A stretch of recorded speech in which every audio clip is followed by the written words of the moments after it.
Hello and welcome to this week's Midweek Message, our opportunity each week to let you know about parish news and answer some of the questions that you may have about our Catholic faith. First, parish news. We are now enjoying the new weekday Mass and Adoration schedule, which went into effect this week. So just as a reminder, we have Mass Mondays and Thursdays at 5:30 p.m. and Wednesdays and Fridays at 12:10 p.m. And that Thursday Mass is in Spanish.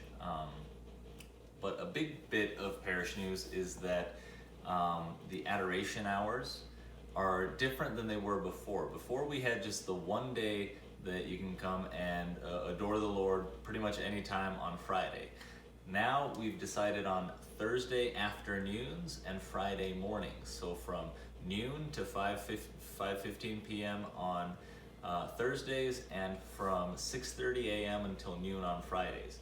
The reason why I remind you of this is because we try to have, for every hour of the time that our Lord is there exposed, waiting for us to come pray with Him, we want to have at least 2 people who are signed up for that hour to guarantee that someone will be there with the Lord.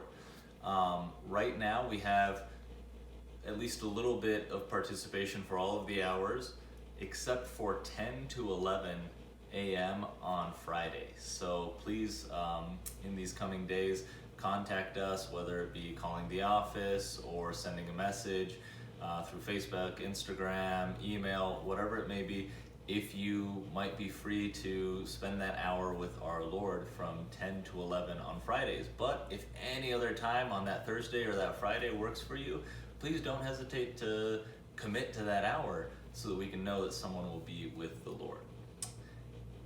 Other parish news. Last week I mentioned that this guy is going to be giving a talk on something, but I didn't tell you what that something was, and that's why we have as a special guest, seminarian Agustín Henderson, to tell us about what he's going to be talking about. Yeah, I'll be giving a spiritual talk. I'll be presenting about the theme of the heart, of our own hearts, specifically how the more we get to know our own hearts and the more we live from our hearts, the more we realize how much in need we are of God, but specifically of the way He has come to us through Christ. And looking specifically at the devotion of the Sacred Heart of Jesus, how Christ for us is something so miraculously fitting for our hearts that perhaps we wouldn't have realized if we didn't learn to live from our hearts more genuinely. So it's something it's a theme I really like and I've thought about, and I hope to be able to share a little bit from what I've learned, and hopefully you all can grow closer to Christ in that way. It'll be next week, Wednesday, the 22nd at 6 in the evening. It will be at the main church, but it will also be streamed on the usual platforms that we would do masses on.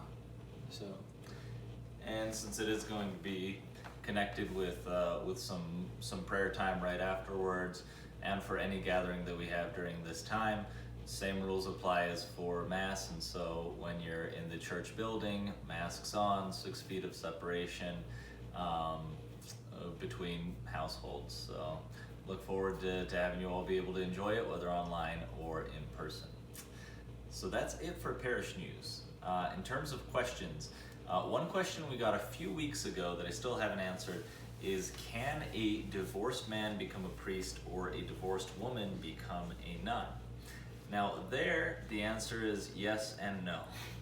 In the sense of, yes, it's possible for someone who has been civilly divorced to then go through a process that the church calls investigation into seeking a declaration of a nullity or an annulment. There, it's where there's an investigation into the truth of the marriage. Was there a valid marriage here at all to begin with or not? Because the church takes very seriously our Lord's words that what God has put together, no man can put asunder. And so instead of saying, oh, well, the 2 of you decided to go your separate ways, and so we're going to put this marriage asunder, the church says, there seems to have been something missing in this marriage from the beginning, let's investigate that. Let's look into the truth of the matter as to whether or not this marriage was valid from the beginning.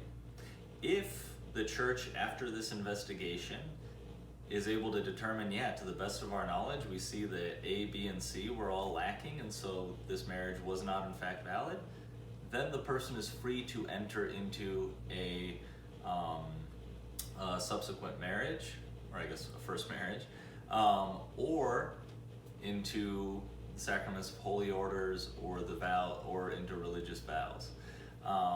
But as long as it's just a civil divorce decree, but there hasn't been this investigation into the validity of the marriage and a declaration that the marriage was in fact null and void from the beginning, if that's lacking, then someone would not be able to enter into a new state of life because they would still be bound by those original vows of marriage.